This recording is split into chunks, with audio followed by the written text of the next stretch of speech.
आप सभी को प्रणाम। जय श्री राम। मैं हूं ललन ठाकुर वीरेंद्र नेपाल से। आज के इस वीडियो में हम लोग चर्चा करने वाले हैं बैंक रिकॉन्सिलिएशन स्टेटमेंट का जो क्वेश्चन नंबर 9 का हम लोग सोल्यूशन करने वाले हैं, जो पेज नंबर 209 में से लिया गया है। प्रिंसिपल ऑफ अकाउंटिंग बुक में से लिया गया है, ग्रेड 11 में से लिया गया है। जो ये बुक देख सकते हैं, ये प्रिंसिपल ऑफ अकाउंटिंग ग्रेड 11 है, अस्मिता पब्लिकेशन का बुक है। इस बुक को आप मार्केट से खरीद कर अपने पास रखें और पढ़ने का प्रयास करें। बैंक रिकॉन्सिलिएशन स्टेटमेंट समझना बहुत आसान हो जाएगा। इसका वर्कआउट एग्जाम्पल है, उसको भी पढ़िए, समझिए, और जो इलस्ट्रेशन दिया गया है उसको भी आप पढ़कर समझ सकते हैं। बैंक रिकॉन्सिलिएशन स्टेटमेंट बहुत आसान चैप्टर है, इसको हम लोग समझने का प्रयास करेंगे। क्वेश्चन नंबर 9 को आज हम लोग सोल्यूशन करेंगे। तो 209 में है, देखिए 209 है, पेज नंबर 209 में है। क्वेश्चन नंबर 9 यहाँ दिया है, debit balance overdraft as per passbook दिया है। अब इसमें following particulars are extracted from the book of the businessman, एक बिजनेसमैन का दिया है, ट्रांजैक्शन दिया है। ए नंबर में है ओवरड्राफ्ट एज पर पासबुक। ए नंबर में ओवरड्राफ्ट एज पर पासबुक दिया है 14,850। तो ओवरड्राफ्ट एज पर पासबुक दिया है तो उसको क्या कर देंगे हम लोग, 14,850 को माइनस में कर देंगे हम लोग को, कॉस्ट में, स्मॉल कॉस्ट में रख देंगे, ब्रैकेट में रख देंगे, स्मॉल ब्रैकेट में रख देंगे, तो माइनस हो गया। ओवरड्राफ्ट केस में माइनस में रख देना है। उसके बाद बी नंबर में है interest on overdraft charge by the bank but not inter in cash book.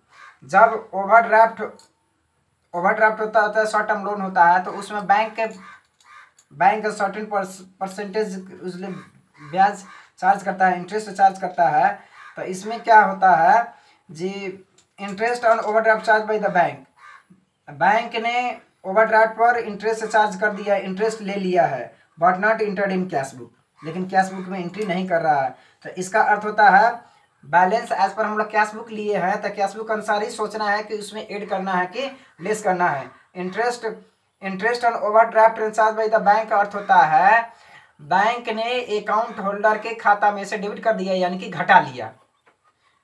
तो अब हम लोग का एज पर पासबुक है, तो पासबुक अनुसार हम लोग को सोचना है। तो घट गया है, तो इस ट्रांजेक्शन को अगर हम लोग बढ़ा लेते हैं पासबुक में, तो हम लोग को बैलेंस मिल जाएगा। तो बी नंबर को हम लोग क्या कर देना है, ऐड कर देना है।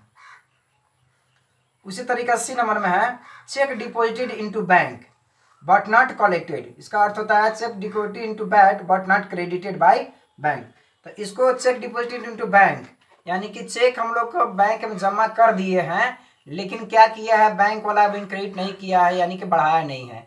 तो इस कंडीशन में क्या करना है, बैलेंस एज पर पासबुक दिया है तो नहीं बढ़ाया है बैंक, तो हम लोग ऐड कर लेंगे इस ट्रांजैक्शन को, तो हम लोग बैलेंस मिल जाएगा। तो सी नंबर का हम लोग ऐड कर देंगे। अब डी नंबर में है amount directly deposited by the customers but not entered in cash book. अब कोई एक कस्टमर है, वो क्या किया है कि डायरेक्टली बैंक में पैसा जमा कर दिया है। तो बैंक में पैसा जमा करने का अर्थ क्या होता है कि बैंक बैलेंस बढ़ जाता है, यानी कि बैंक स्टेटमेंट बढ़ जाएगा, पासबुक बढ़ जाएगा। तो पासबुक बढ़ जाएगा, तो बैलेंस एज पर पासबुक हम लोग लिए हैं ऊपर, तो क्या करना है, इस ट्रांजेक्शन को घटा लेंगे तो हम लोग को बैलेंस मिल जाएगा। तो अब क्या कर देना है, डी नंबर के amount directly deposited by the customer but not entered in cash book को, इसको हम लोग को लेस कर लेंगे, लेस आइटम में रख लेंगे ट्रांजेक्शन को, तो हम लोग को बैलेंस मिल जाएगा। 3,000 का हम लोग लेस आइटम में रख देंगे।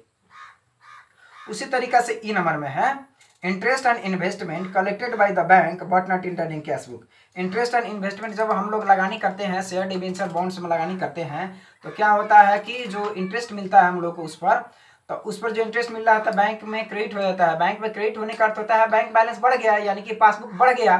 तो पासबुक बढ़ गया है, तो बैलेंस एज पर हम लोग पासबुक लिए हैं, तो बढ़ गया है, तो उस ट्रांजेक्शन को हम लोग घटा लेंगे, बैंक रिकॉर्ड स्टेटमेंट तो मिल जाएगा।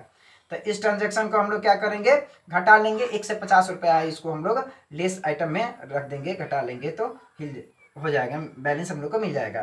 तो इसमें रिकॉर्ड में कहा गया है बैंक रिकॉर्ड स्टेटमेंट बनाना है। अब हम लोग ऊपर में लिखे हैं ओवरड्राफ्ट एज पर पासबुक है, तो आंसर में आएगा overdraft as per cash book आएगा। अब हम लोग देख लेते हैं कौन कौन सा ट्रांजेक्शन को हम लोग ऐड करना है, कौन कौन ट्रांजेक्शन को लेस करना है। तो इसमें है बी नंबर को हम लोग ऐड कर लेना है, सी नंबर को ऐड कर लेना है और डी नंबर को लेस आइटम में रखना है और ई नंबर को लेस आइटम में रखना है और हम लोग प्लस माइनस करके हम लोग आंसर निकाल सकते हैं। तो चलिए देखते हैं हम अब solution.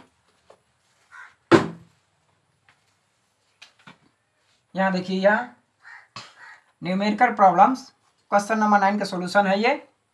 Modern banking system and bank reconciliation statement page number 209 में है, अपनी अस्मिता पब्लिकेशन की बुक में है, आप भी उसमें से देख सकते हैं, पढ़ सकते हैं, समझ सकते हैं।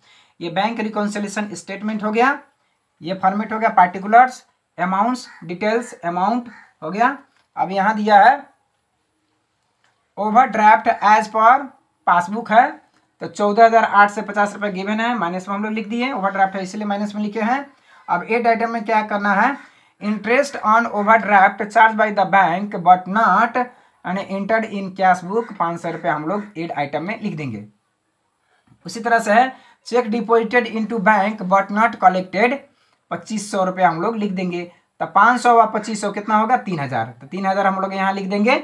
अब क्या करना है, इसमें 14,008 से 50 में से 3000 घटाएंगे तो 11,850 रुपये ये माइनस में आ गया, क्योंकि माइनस ज़्यादा है या प्लस कम है, तब माइनस में से प्लस घटेगा तो माइनस ही आएगा।